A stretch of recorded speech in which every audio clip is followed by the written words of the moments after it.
저 개인적인 생각으로 가장 중요한 건 뭐냐면 작업을 하는 사람이라는 거죠. 그러니까 그 공예 작가들의 문제인데 그 좋은 작가들이 많습니다. 저희들은 그런데 그런 작가들이 어떤 작업을 하고 재료를 마련하고 또 전시 환경도 스스로 찾아야 되고 그 모든 것을 작가 혼자서 감당하기에는 사실은 거의 불가능한 거나 마찬가지거든요.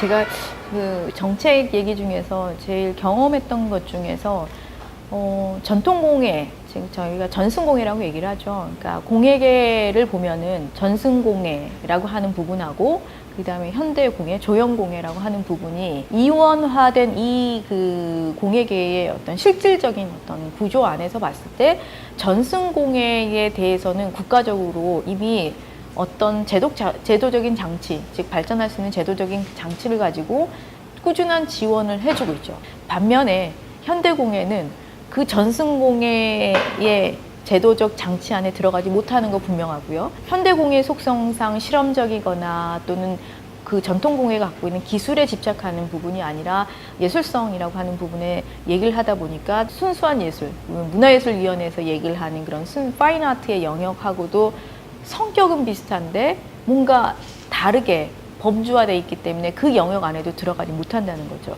그래서 애매하게 현대공예가 차지하는 자리가 매우 좁고 지원하는 정책이 비켜나가 있죠.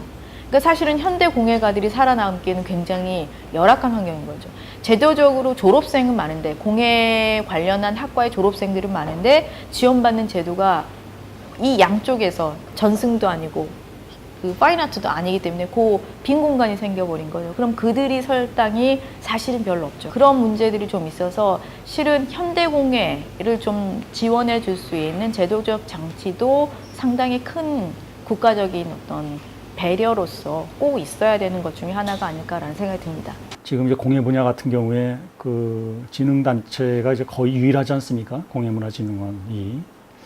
그래서 이제 다 중요하게 생각해야 할 모든 공예인들이 다 이 진흥원의 역할을 중요하게 생각할 수밖에 없는 거죠. 10년 넘게 이렇게 이제 그 진흥 정책을 수행을 해왔는데 나름대로는 저는 큰 역할을 그래도 했다고 봐요. 진흥원이 생기기 이전과 이후는 상당히 많이 변화가 있었다고 보거든요. 그런데 이제 뭐 아직도 전문성이라는 점에서는 아직 좀 미흡한 것들이 많다. 실제로 그 안에서의 어떤 그 스태프들의 어떤 전문성들, 또 그 어떤 정책의 일관성이라고 그럴까요? 이런 것들, 상급기관이 이제 문체부와 진흥원의 관계, 이런 것들이 다 이제 영향을 미치는 건데요. 뭐 아시겠지만은 아직은 그 진흥원의 위상이 그렇게 높지가 않습니다.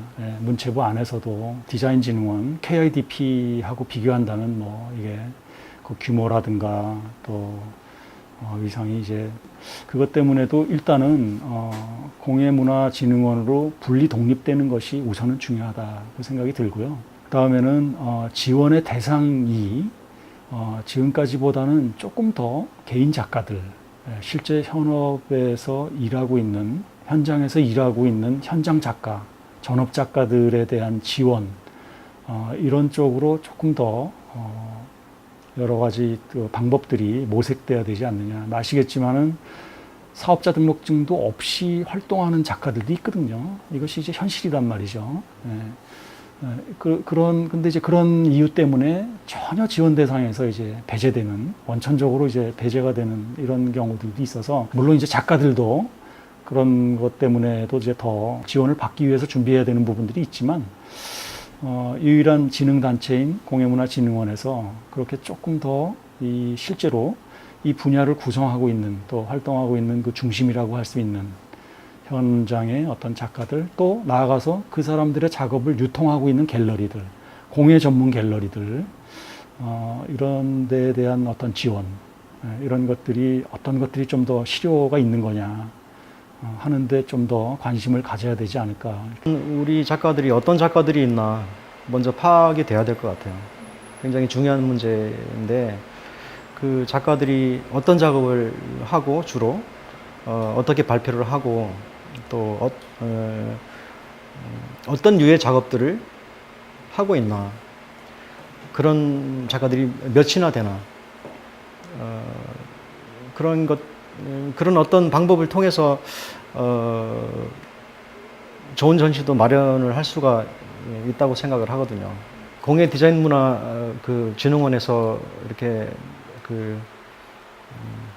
해야 될 부분들이, 그런 부분들을 조금 더 공예 작가들의 편에 서서 문턱을 낮추고 좋은 작가들을 많이 발굴하고, 특히나 젊은 작가들한테 관심을 많이 가져주면 좋지 않을까. 되게 관급에서 일을 진행하실 때는 그 마켓을 좀 더 활성화시킬, 시장성을 더 확보하기 위해서 애를 많이 쓰시잖아요, 최근에. 그럼에도 불구하고 그 대상이, 그 정책의 대상이 대개는 그 작가에 머무는 경우를 많이 봤어요. 여기서 작업한 이후에 이게 그 관람자라거나 뭐 감상자라거나 아니면 소비자한테로 연결되기까지 그 중간에 있는, 그러니까 예를 들어 저 같은 샵 같은 경우죠. 이런 입장에 대한 그 고려가, 고민이 별로 없는 것 같아요, 아직까지는. 그게 항상 아쉬웠고, 그래서 그런 점을, 그러니까 이 공예계를 어디까지 볼 것인지 좀 더 큰 안목으로 봐주셨으면 하는 그런 바람이 있고요. 제발 일회성이 아니었으면 좋겠어요. 공예가들은 일본 얘기를 제일 많이 하잖아요. 근데 거기가 그거는 굉장히 차분하게 길게 잡고 있는 것 같아요. 단기간이 아니라 장기간, 장인의 일생과 함께 정책을 펼쳐주기 때문에 굉장히 안정되게, 오히려 우리는 선정된 염색장이 없어요. 천연 염색장이 없거든요. 근데 이해할 수가 없는 게 삼국시대부터 저희가 장인이 있었거든요. 그 제발 장인의 정책은 그 장인과 일생을 하는 장단기로 수십 년을 가서 이렇게 안정되게 가야지 작품도 그만큼 안정돼 있고, 작품이 안정되면 어느 나라 사람이 봐도 그 안정감을 느끼잖아요. 그래서 이제 그런 어떤 시각의 정책이 저는 가장 기본이고 가장 필요하다고 생각을 하죠. 일단은 많은 공예가들이 작품을 만들고 그 작품을 만드는 거에서에 대한 일단 소비가 가장 큰 문제예요. 그러니까 어떤 식으로 소비자와 연결시키는 그런 가구 역할, 그런 것들을 조금은 더 확산시켜서 일반 공예가들을 일반 백화점이나 많은 사람들이 감상하고 쉽게 접할 수 있는 장소를 많이 만들어서 보급시키는 것이 현재 공예문화진흥원이 해야 될 일이 아닌가 싶은 생각입니다. 그때 인재양성의 가장 큰 첫 타켓을 꼭 바깥에서 고를 게 아니라, 예를 들면 공예문화진흥원에 있는 진흥원의 그 멤버들, 사실은 그 전문가로 갈 수 있는 가장 중요한 타켓 중에 하나죠.